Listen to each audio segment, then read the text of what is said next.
I spent 5 years building a beautiful lie. That I was a successful CEO, the golden hand of our family. That lie became a $5 million fraud run by my own sister-in-law. I knew the truth was the only thing that could stop the corruption, but the doctor gave me a warning. Any sudden shock could kill her. I had to choose. Let the lie continue and destroy my village, or confess everything and risk breaking the one heart I swore to protect, my mother's. The apartment is small, cluttered, and freezing. The radiator rattles uselessly. Kelechi, 30, once sharp and hopeful, now looks exhausted. His expensive-looking shirt is threadbare, and the suit jacket hangs loosely on the back of his chair. He is hunched over a laptop, the screen reflecting a rejection email from a delivery service job. A digital clock on the screen reads 2 a.m. He glances at the wall, where a framed photo of his mother, Mama Esther, 60s, regal, proud, smiles radiantly. The phone rings a harsh, aggressive buzz. It's a foreign number. Amara, 35, Kelechi's sister-in-law. Hello, Amara. It is 2 a.m. here. Time is money, Kelechi. Time is certainly money back home. Do you know how many market women need their loans processed by tomorrow morning? The Golden Hand Foundation does not sleep. Kelechi rubs his eyes. He is flat broke. The last of his savings went to the inflated money transfer 2 weeks ago. I understand, but I told you the new investment cycle is delayed. Delayed? The money is due. Mama Esther is hosting a delegation from the town council on Thursday to celebrate the new borehole funding. They are expecting the next tranche. Are you telling me the CEO of Innovate Global Tech cannot find $5,000? I can get $2,000 by Friday. I am juggling a lot right now. The venture capital, the team restructuring. Stop restructuring, Kelechi. Just send the dollars. My reputation, and more importantly, Mama Esther's reputation, is built on your reliability. You know what they call you in Mwafo? The Golden Hand. Don't drop us. Kelechi hangs up, frustrated. He opens a secret file on his desktop. It's a spreadsheet titled Debt Credit Cards. The red numbers are overwhelming. He clicks over to his bank account. $11.47. He scrolls down to a notification email. Your application for a green card extension has been denied. Kelechi, 5 years ago, standing proudly at the Atlanta airport, suitcase packed, promising Mama Esther he would come back a millionaire. Kelechi closes his eyes, shame washing over him. The lie is too big. The phone buzzes again. It's Amara. This time, a text message. I just checked the status of your H-1B application. It was marked expired 18 months ago. You're not a CEO, you are an illegal immigrant. Kelechi's breath catches. He stares at the screen. How did she find out? The money must be in the G.H.F. account by Saturday. Or Mama Esther will know why you haven't been home in 5 years. The choice is clear. He cannot find the money, and he cannot let his mother find out the truth from Amara. He opens a new browser window and types, one-way flight, Atlanta to Lagos. The air is thick and hot, the smell of dust and diesel mixing with local spices. A crowd of villagers stands by the road under a hand-painted banner. Welcome home, our Golden Hand. A used Mercedes sedan, rented but looks official, pulls up, the doors open. Kelechi steps out, squinting in the harsh sunlight. He's wearing a tailored blue suit, his last good outfit. He forces a wide, confident smile. The crowd roars. Drummers beat out a fierce rhythm. Women ululate. The man who saved our children. He has brought the blessing of America to Mwafo. Kelechi is immediately suffocated by praise and adoration. He feels like an imposter wearing a king's robe. MMA Esther pushes through the crowd. She looks beautiful and vibrant in her finest traditional wear. Her eyes are shining with fierce, unmatched pride. My son, she embraces Kelechi, holding him tightly. He feels the small, rapid beat of her heart against his chest, a constant reminder of her heart condition. Nganga, I'm so sorry I stayed away so long. Pulling back, holding his face. Do not be sorry. You were working, building an empire for us. It is finished now. You are here. My prayers have been answered. She holds up his hand to the crowd. Look at the golden hand. The hand that feeds Mwafo. The foundation he built with my daughter-in-law has changed everything. She beams at him. Kelechi nods, the smile now painful. He spots Namdi, 38, his older brother, standing slightly behind Mama Esther. Namdi is wearing a cheap, ill-fitting suit, his face a mask of mixed emotions, pride, confusion, and deep resentment. Welcome, little brother. The village is buzzing. Namdi, it's good to be home. You look well. Namdi forces a laugh. Well, I am a director in your foundation, brother. Courtesy of your money and my wife's brain. They drive towards the family compound. Kelechi expects to see Mama Esther's modest, traditional home. Instead, he sees it. The Gold House. It is an overwhelming, three-story mansion of gleaming white concrete and gold trim, featuring massive, reflective windows. It looks utterly out of place, towering over the other homes. It is ostentatious, tasteless, and impossible to ignore. A sign hangs by the driveway. Headquarters, the Golden Hand Foundation. What in God's name is this? Your gift. Your house. Amara managed the construction. She said a CEO cannot stay in my small house. This is the office and residence. It represents your success, Kelechi. It represents us. What in God's name is this? This is the office and residence. It represents your success, Kelechi. It represents us. Kelechi feels sick.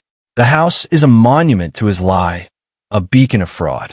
But I never authorized this kind of money for a house. Don't worry, little brother. Amara handles all the details. She is the brain behind the Golden Hand now.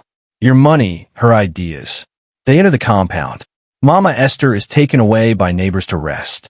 Namdi leads Kelechi inside the mansion. The interior is equally lavish. Marble floors, gold-plated fixtures, and vast empty spaces. Where's Amara? Waiting for you in the office. You are late, Golden Hand. She has a lot of numbers to review. Namdi leaves Kelechi in a long, echoing hallway. Kelechi looks around, seeing his entire U.S. life, his struggle, his credit card debt, his failed dreams, manifested in this vulgar, magnificent building. The office is sleek, modern, and intimidating. Amara sits behind a massive black desk, dressed in a sharp, businesslike dress. She looks like a queen on a throne. She doesn't stand up. Welcome home, Kelechi. Or should I say, welcome back to your foundation? Amara, you build a palace with the foundation money. That is embezzlement. Embezzlement? No, Kelechi. It's infrastructure. You needed a symbol. Your name needed weight. Who listens to a man who sends money from a dingy, shared apartment?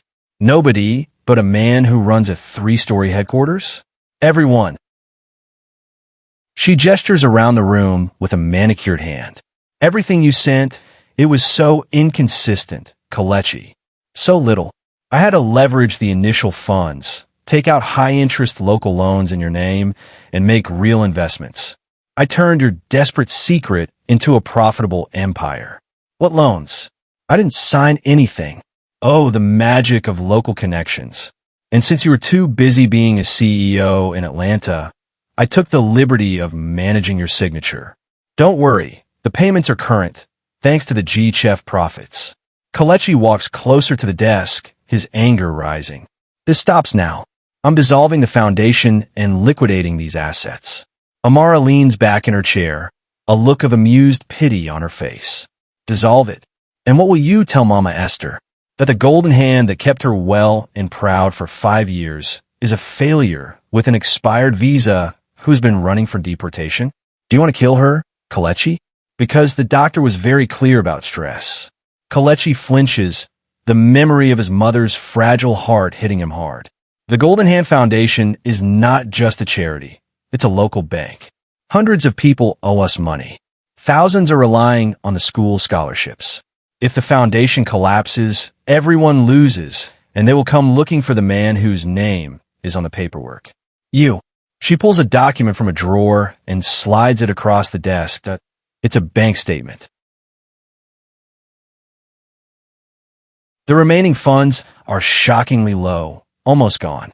Now, Kelechi, I need that next $5,000.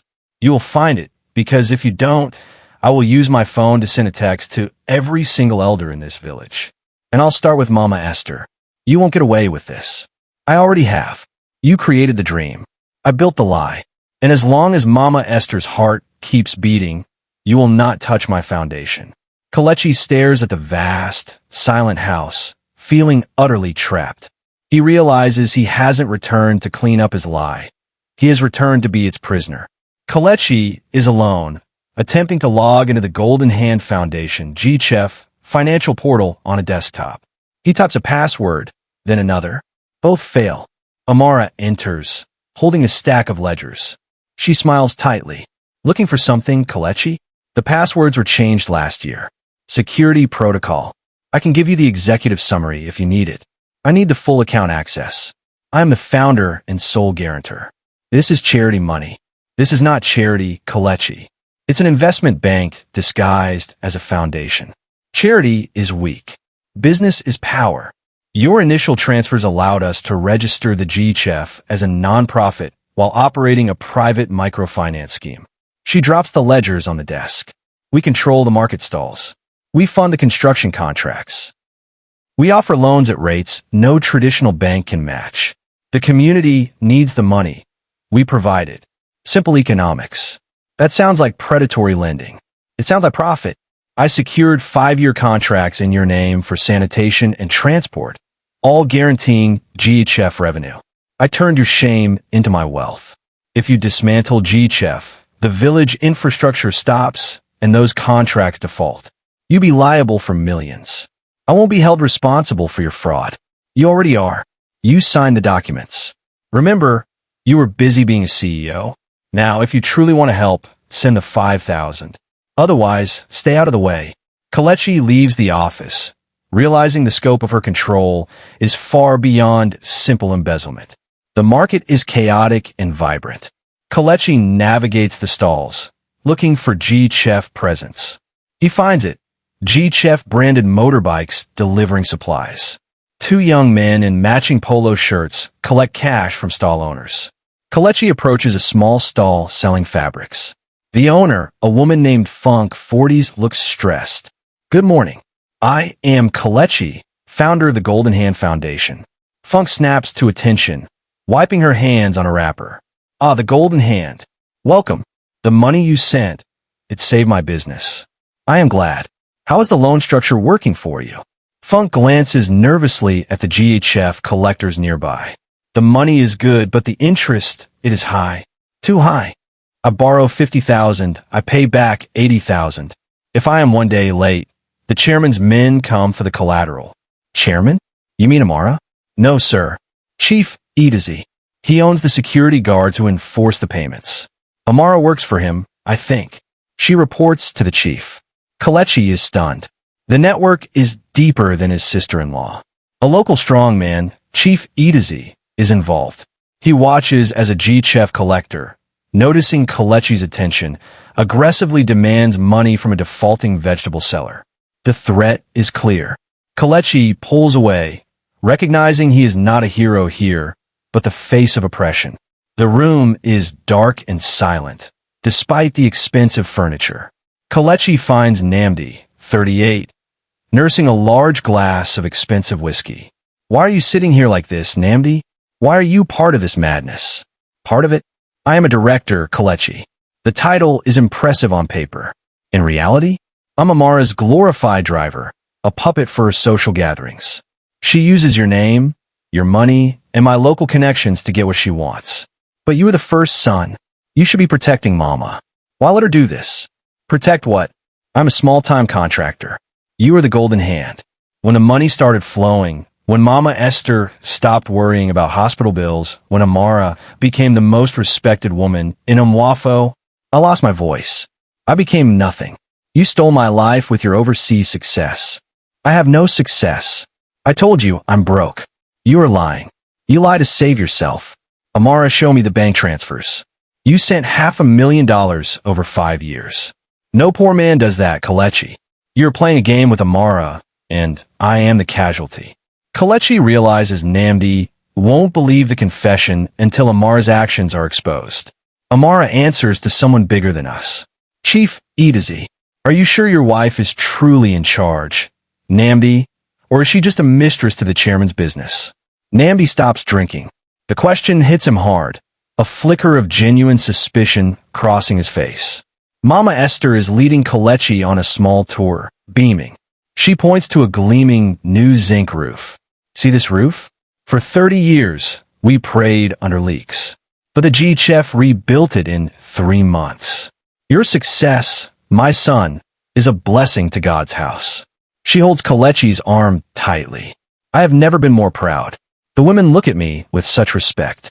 Your brother Namdi is a good man, but you, Kelechi, you delivered on the promise. She pauses, clutching her chest for a moment. Kelechi steadies her. Mama, are you all right? It is nothing. Just the excitement. My blood pressure. The doctor says I must avoid stress. But how can I avoid happiness? I am happy.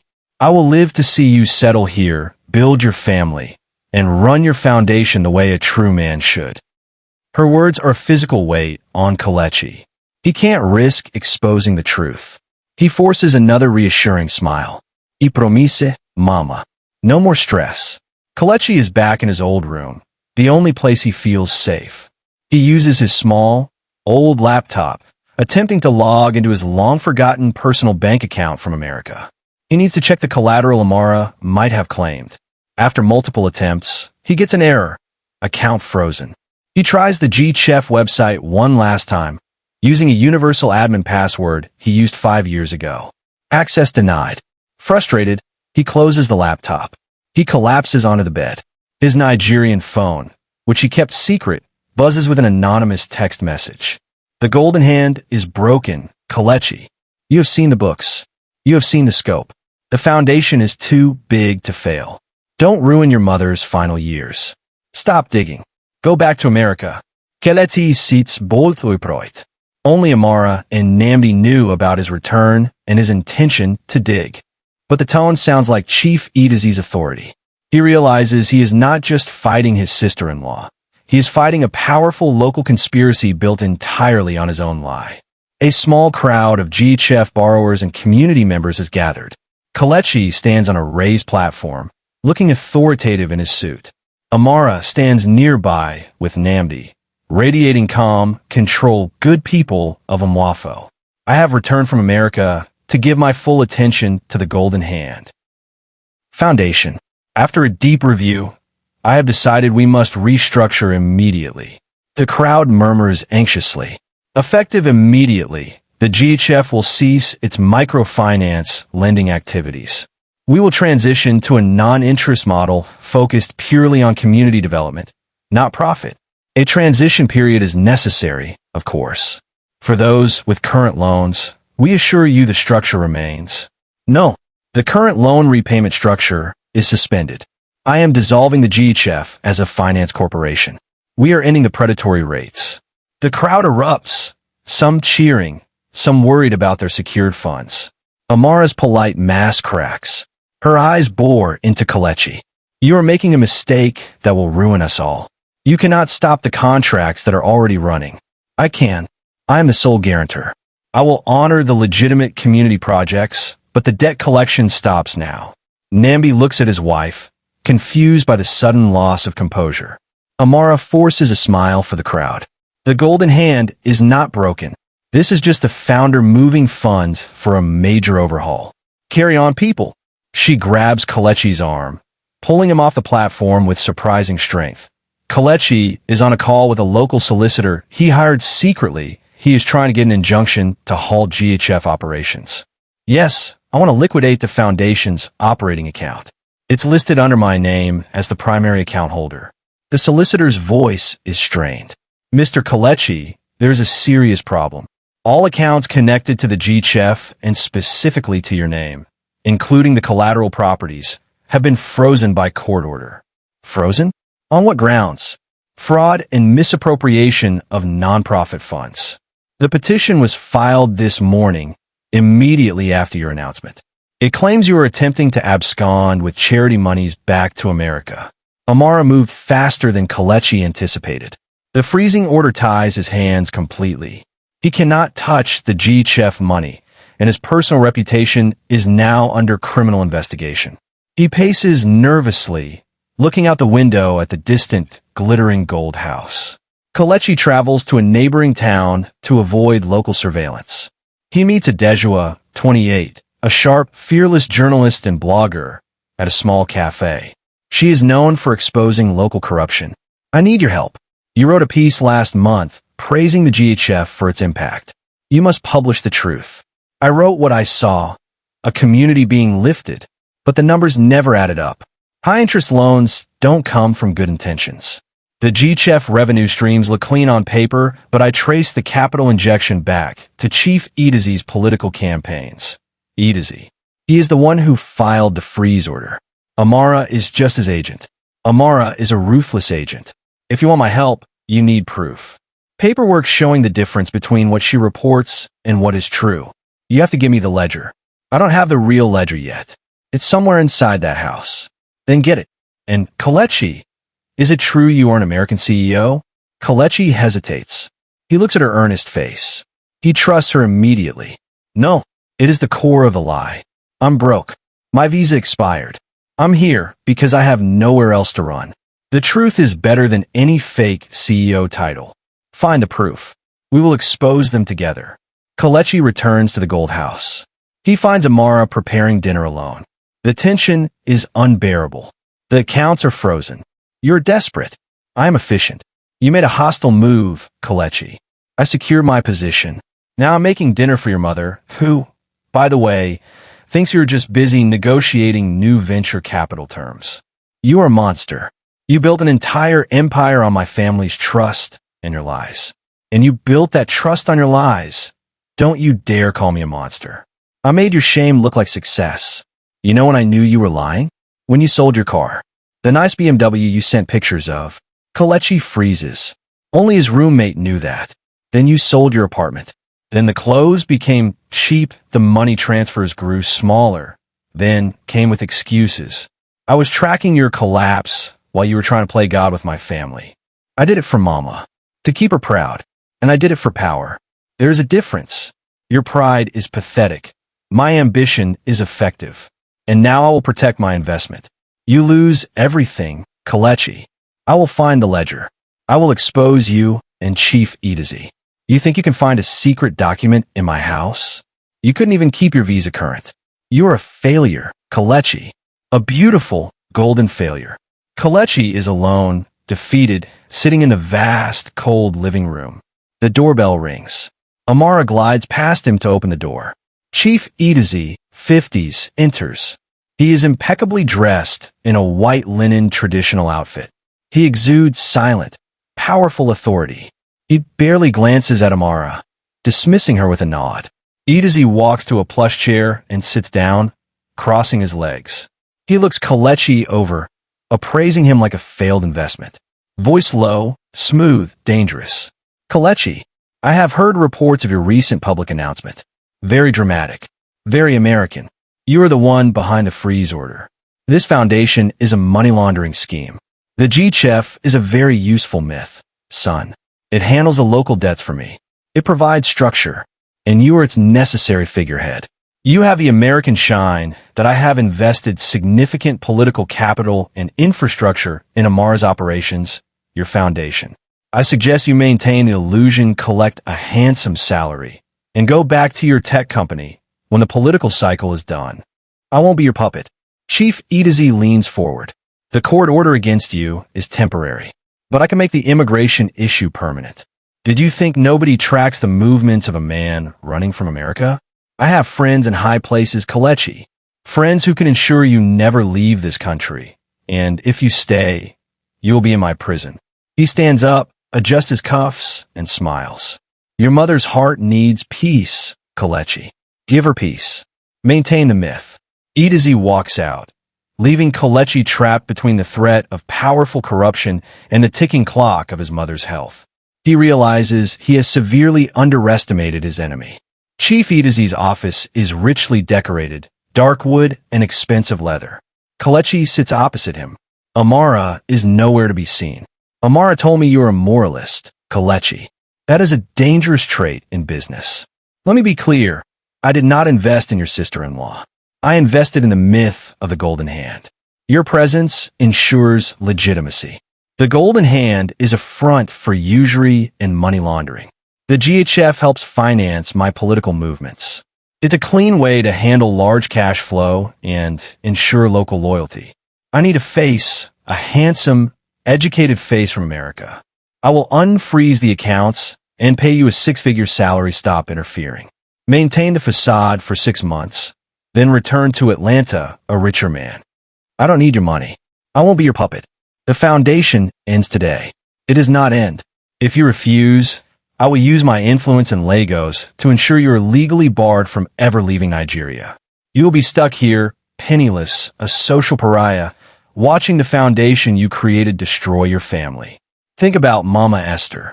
My mother's health is the only reason you haven't been exposed yet. That will change. Good luck. My documents are clean. Yours are built on visa fraud and credit card debt. Kelechi rises and leaves, the weight of Edozie's threat, exile in his own home, heavy on him. Kelechi and Edozie are working late. Edozie has set up a secure workstation. Edozie is connected to the highest level. If he freezes the accounts, we need physical proof before we publish anything. I need the transaction log that differentiates G.H.F. profit from G.H.F. charity. Amara is too smart to leave that on the main servers. It will be hidden, likely coded. Nambi mentioned a secondary, coded ledger. Amara keeps it private. It must be at the Gold House. You need a distraction, and you need Nambi's help. He runs the local logistics. He knows that house better than Amara knows your shame. Nambi won't help. He thinks I'm trying to steal his wife's money. He's jealous of the success I pretended to have. Then you haven't told him the full truth about the lie. You didn't just pretend to have money, Kelechi. You risked deportation and ruin to give him and his wife a life. Kelechi realizes he has been so focused on protecting Mama Esther, he never considered Nambi's pain. Amara is showing Nambi a printed photo of Kelechi and Edozie in the internet cafe. She points to a list of bank transfers on her screen. Look at him, Nambi. He said he would dissolve the foundation. That is our capital, the money we built this house on. Now he is meeting secretly with that gossip journalist, trying to expose me.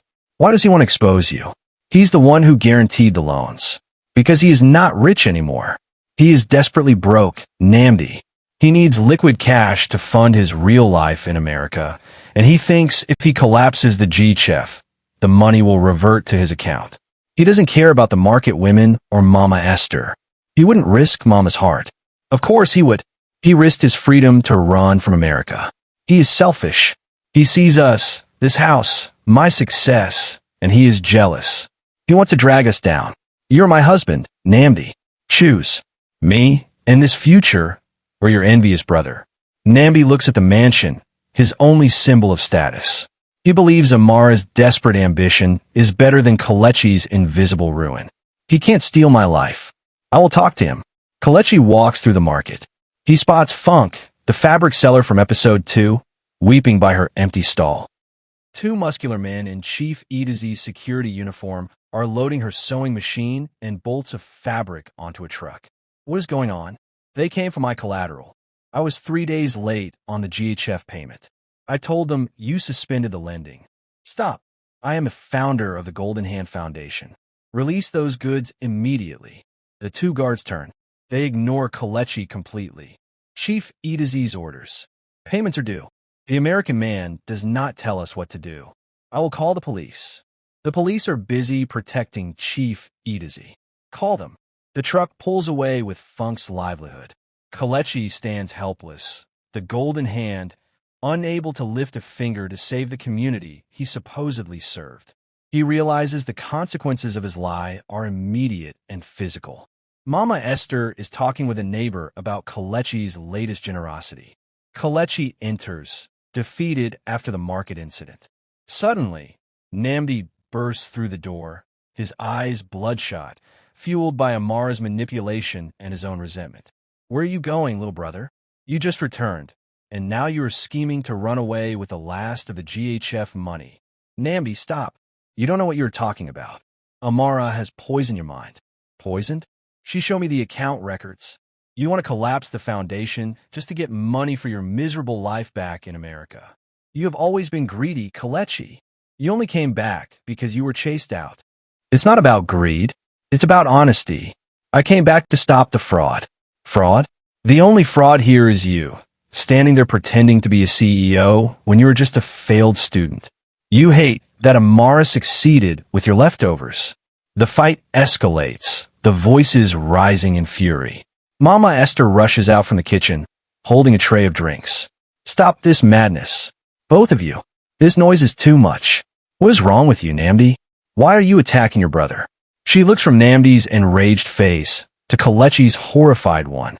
The stress is immediate and overwhelming. She drops the tray. The porcelain shatters on the marble floor. Mama Esther clutches her chest, her breathing becoming shallow and ragged. She collapses to the floor, eyes wide with terror and pain. Manga. Namdi stares down, the alcohol and jealousy draining away, replaced by instant, sickening horror. The lie has just struck its first fatal blow. Kelechi and Namdi sit side by side on a bench. Mama Esther has been taken behind double doors. Namdi is shaking, his face pale with guilt and shock. The weight of his jealousy and the physical consequences of the fight crash down on him. A doctor, 50s, tired, approaches them. Your mother has suffered a severe hypertensive crisis.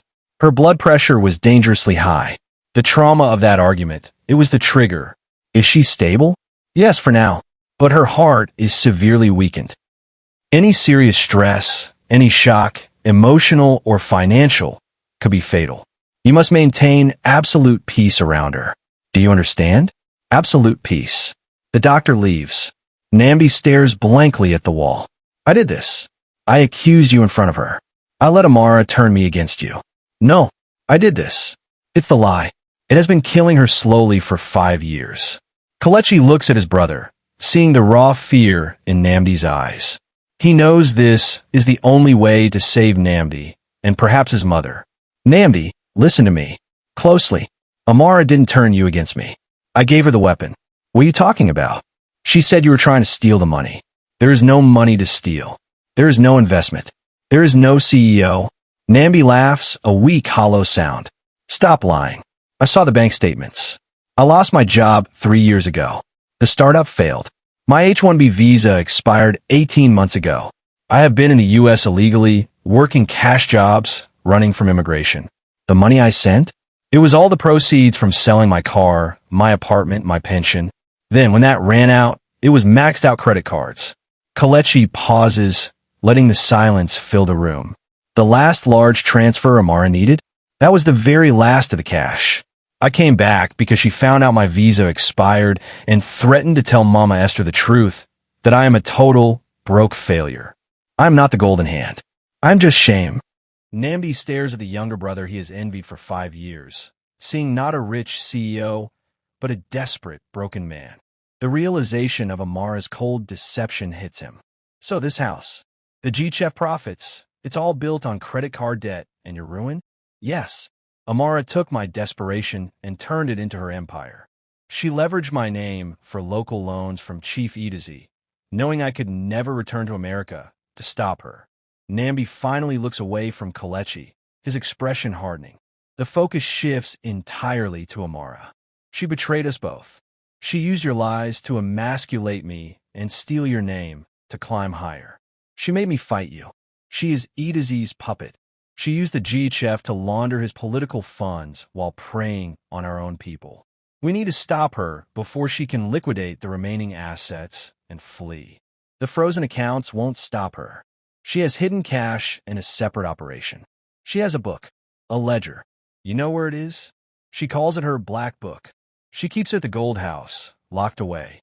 It details the true interest rates, the cash flow, and the specific transfers to Edozie shell companies. It is the only thing that can expose their structure. We need to get tonight. It's impossible. She is always there, or her security guards are. Amara will be here, Namdi. She needs to maintain the image of the perfect daughter-in-law. This is our chance. Mama Esther is asleep, hooked up to monitors. Amara enters the room, carrying a flask of herbal tea and a concerned expression. Kelechi and Namdi watch her from the doorway. Please ensure she takes this mixture when she wakes. It calms the spirit. She approaches the bed, touching Mama Esther's forehead. Sleep well, Mama. Your sons are fighting, but I am here to hold the family together. She turns to the brothers, her face shifting to cold steel. You two fought like dogs and put her here. I will be here all night. No one leaves. No one enters. You both should be ashamed. The G.H.F. business will continue. Amara sits down in a chair beside the bed, pulling out a small, encrypted tablet. She is officially on duty, maintaining a perfect public vigil. Kelechi and Namdi realize she is completely secure. She's brilliant. She has locked us down. She thinks so, but she relies too much on routine. She has one weakness. Kelechi and Namdi are in the car, speaking in low, urgent tones. The security system at the Gold House Edozie installed it. We won't get past it. The Gold House has 3 levels of security, but Amara kept her office on the ground floor. She was too cheap to pay for the expensive vault system. She uses a hiding place that only she and I know about. Tell me, the grand office desk. It was custom built in Benin. It has a heavy, decorative brass trim along the back edge, closest to the wall. The second piece of trim from the right, it's not bolted. It's a wooden recess, a hidden compartment. She stores the coded black book there. She checks it every Tuesday and Friday night, after everyone is asleep. Tonight is Thursday. It's there. Then we have to move now. While she plays the devoted daughter-in-law, we dismantle her empire. The two brothers exchange a look, the first genuine look of partnership in years. They start the engine, leaving the hospital and the sleeping Mama Esther behind.